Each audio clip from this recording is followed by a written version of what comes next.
just talk loud? Mic's on. The mic's on, so we can hear. Oh, I see. Okay. Is it possible to ask that I not be filmed? It's a public forum. I don't have any right to say don't film me? It's a public forum. I'm part of the Is that media. correct? Video, it's sunshine law, video is permitted as long as it's unobtrusive, sorry. I am a lifelong resident of Rocky River, a grad of Rocky River City Schools. I'm a mother of a college student. I'm a taxpayer and a property owner here in Rocky River. I'm also a library card holder. I wanted to thank the library board and the library staff for their program that is inclusive for all residents of Rocky River.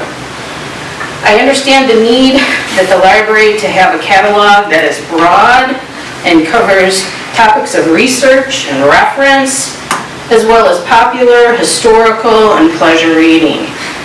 This city values education, and it also values thinkers. The library serves all people of Rocky River, just not a few. I support the diversity and current programming of the library. Thank you. Susan Olmsted. Hello. As you know, a group of about 25 people associated with the group Rocky River Citizens for Transparency gathered peacefully at the Rocky River Library on June 17th while the Zoom drag queen story time was going on.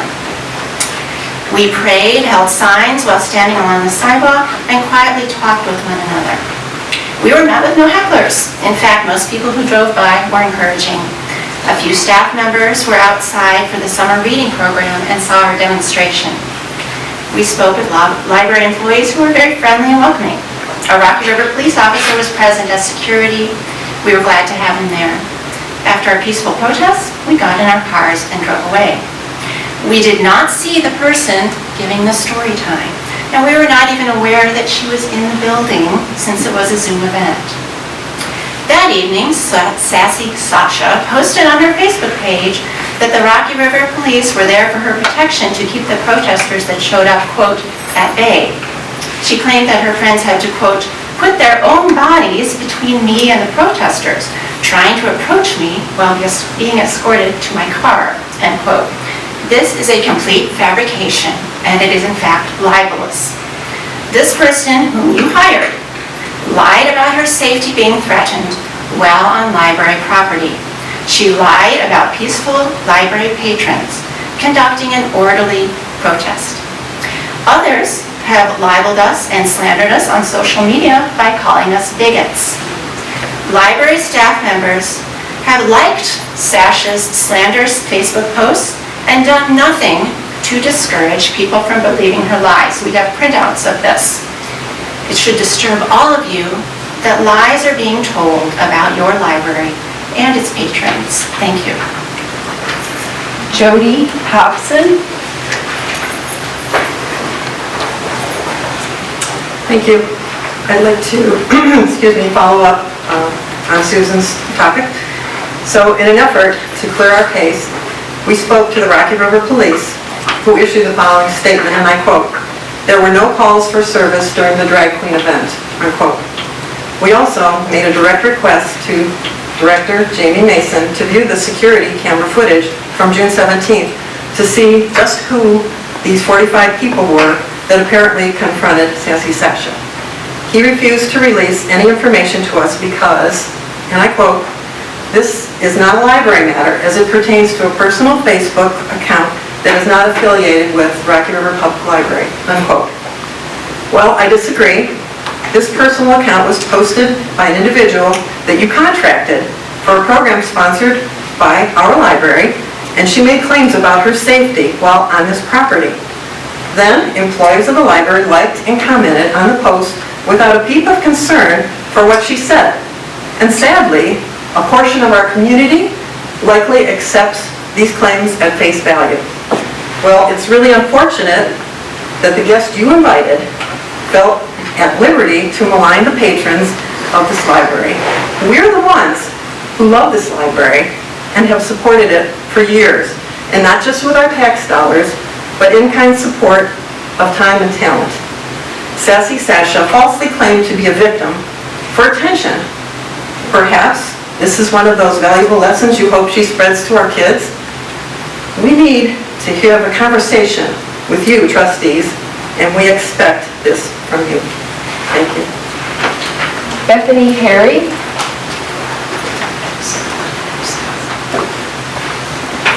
My husband and I are here tonight in opposition to Drag Queen Story Hour time at our library. It's not because I have anything against men who choose to dress in women's clothing, or in this case a biological female identifying as a man who dresses this way. We live in the freest country in our planet, and depending on how you want, dressing how you want, and expressing yourself through your appearance is one of our many freedoms. But here's the thing. Drag queens are performers who up until now have been intended for adult audiences. Adults have the life experience and maturity to understand more of what is going on and to deal with the humor, shock value, innuendo, and campiness of these performances. Putting a drag queen in front of small children, especially in the name of drag queen entertainment, is something entirely new. This is a social experiment, and it is children as young as 3 who are being subjected to this experiment. Obviously, Sassy Sasha is not doing a risque burlesque performance in front of our kids, but at a time when kids are just learning how to be kids.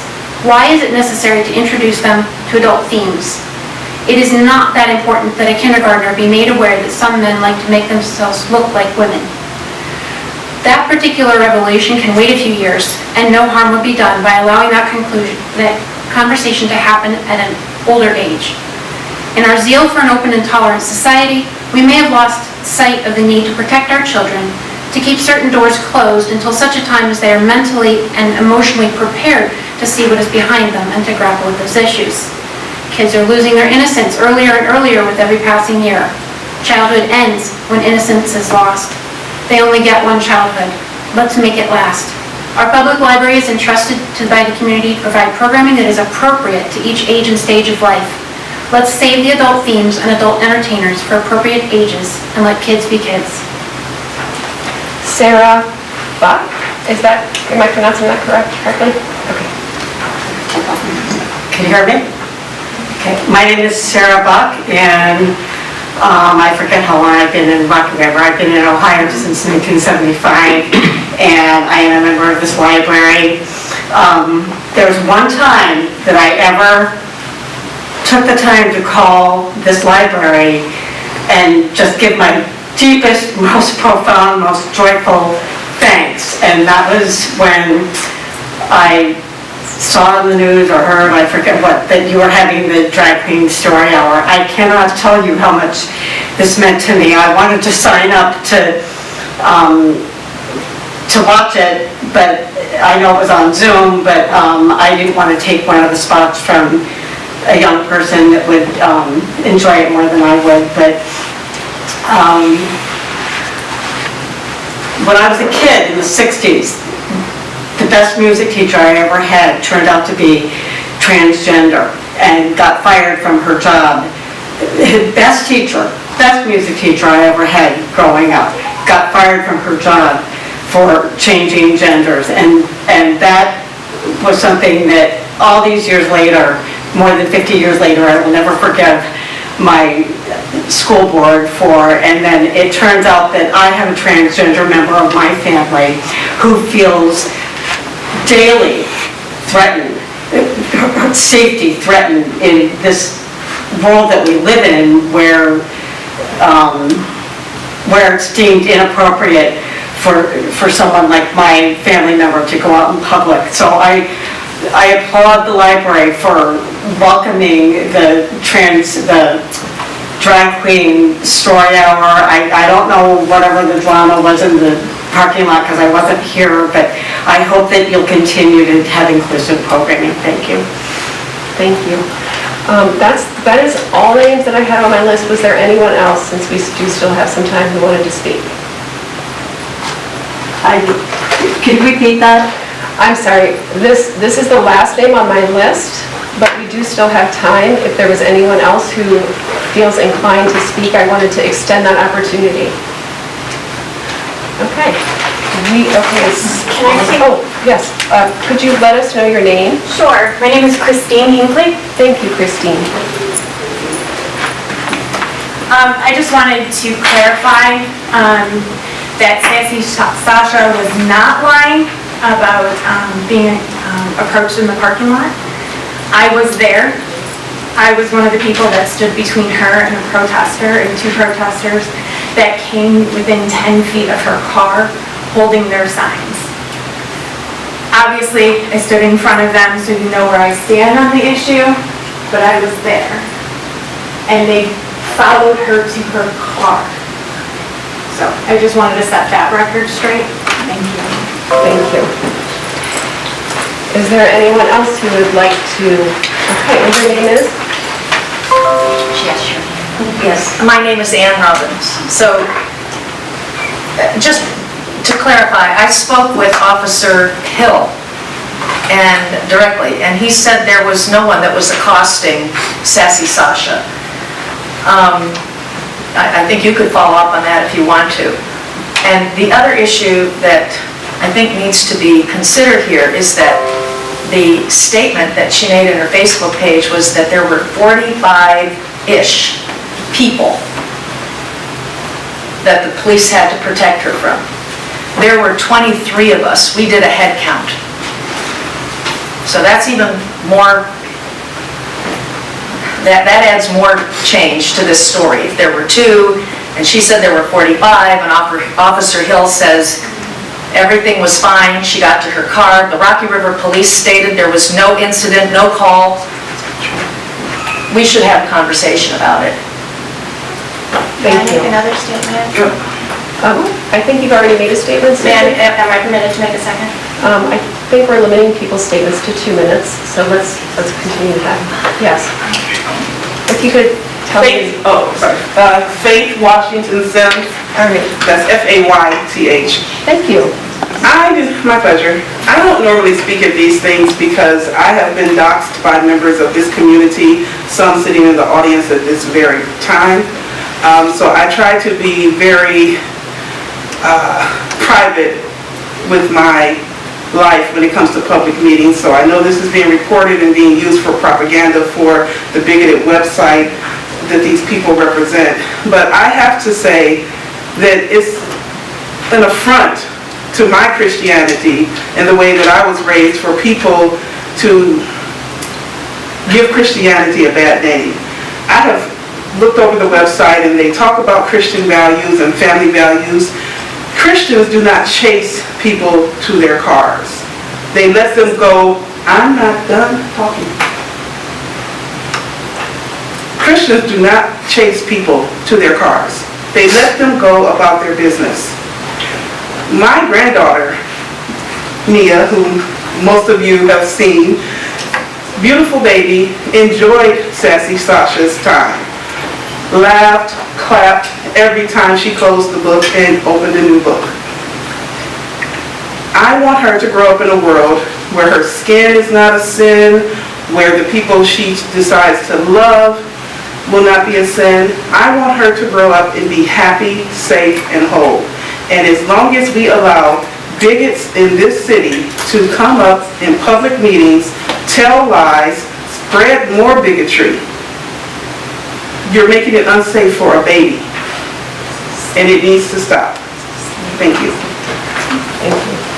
All right, is there anyone else who's not made a public comment that would like to? Yes? Okay, if you could tell me your name. Hi, I'm Ann Douglas. Thank you. And I just want to let you know on the record that one of our people spoke to a library employee, Chris Descartes, who said that there was no incident as Sassy Sasha departed the building. And I would like us all to not call one another names and be respectful. It's slander. It's not a name, it's a description. It's slander. It's a description. It is accurate. Thank you. It's accurate. All right, was there anyone else who wanted to make a 2-minute comment? I'll make a quick comment. Okay, and your name is? My name is, my first name is Catherine, go by my middle name Adrian, last name is Luck. You know, I wasn't here during that time, and I guess I just wanted to recenter back to the situation at hand. I was born and raised in Rocky River, my father was as well, and I just have a deep love for this community, and I'm just so proud to be a citizen of Rocky River and know that we are being inclusive at our library, and I loved Story Hour growing up as a kid. I have so many memories of this library, and as a taxpayer here and a resident, I just want to thank you guys for doing the right thing by bringing in inclusivity, and I hope it continues. Thank you.